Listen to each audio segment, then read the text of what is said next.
نفع اور نقصان کا مالک اللہ تعالیٰ ہے۔ وَإِن يَمْسَسْكَ اللَّهُ بِضُرٍّ فَلَا كَاشِفَ لَهُ إِلَّا هُوَ وَإِن يَمْسَسْكَ بِخَيْرٍ فَهُوَ عَلَى كُلِّ شَيْءٍ قَدِيرٌ۔ تو اسی طرح 7ویں پارے میں سیدنا ابراہیم علیہ السلام کا جو مناظرہ ہے ان کی قوم کے ساتھ اللہ تعالیٰ کی توحید کے اثبات میں وہ بیان ہوا ہے،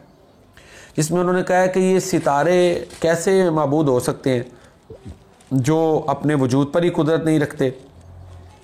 چاند اور سورج یہ کیسے معبود ہو سکتے ہیں، یہ جو ہے نا اپنے وجود پر ہی قدرت نہیں رکھتے۔ پھر یہ سارا کچھ کرنے کے بعد ابراہیم علیہ السلام نے فرمایا انی وجہت وجہی للذی فطر السماوات والارض حنیفا وما انا من المشرکین، کہ میں تو اپنے چہرے کو اس ذات کی متوجہ کرتا ہوں، اس کو سونپتا ہوں، اس کی فرما برداری پہ لگا دیتا ہوں جس نے آسمانوں اور زمین کو پیدا کیا، اور میں مشرکوں میں سے نہیں ہوں۔ پھر ساتھ ہی انہوں نے ڈنکے کی چوٹ کہا کہ میں یہ جن، کیونکہ معبودوں سے وہ ڈراتے تھے نا ابراہیم علیہ السلام کو، جھوٹے معبودوں سے، تو کہا میں ان سے نہیں ڈرتا، بھروسہ تو میرا اللہ پہ، توکل اللہ تعالیٰ کی ذات پہ ہے۔ تو اللہ تعالیٰ فرماتے ہیں ابراہیم علیہ السلام جو دلائل میں اپنی قوم پر غالب آئے، یہ ہم نے ان کو دلائل سکھائے تھے۔ وَتِلْكَ حُجَّتُنَا آتَيْنَاهَا إِبْرَاهِيمَ عَلَىٰ قَوْمِهِ، یہ دلائل ہم نے انہیں دیے تھے ان کی قوم کے خلاف۔ پھر اس کے بعد جو ہے نا عقیدہ توحید کے اس بات کے حوالے سے اللہ تعالیٰ نے جو ہے وہ 18 انبیاء کا تقریباً نام لیا ہے اور کہا کہ بالفرض سپوز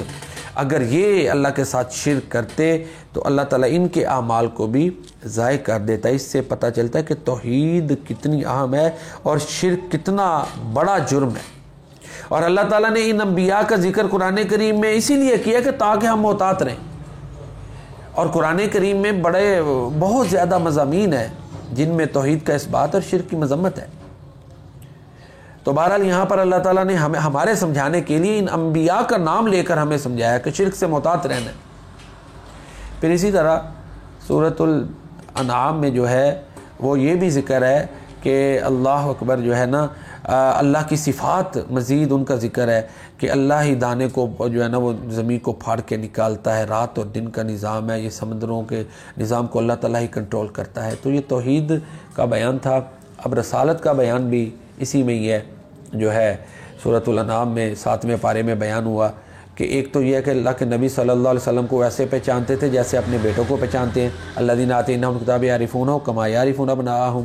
کہ وہ جو یہود تھے اہل کتاب نبی کریم صلی اللہ علیہ وسلم کو پہچان کر پھر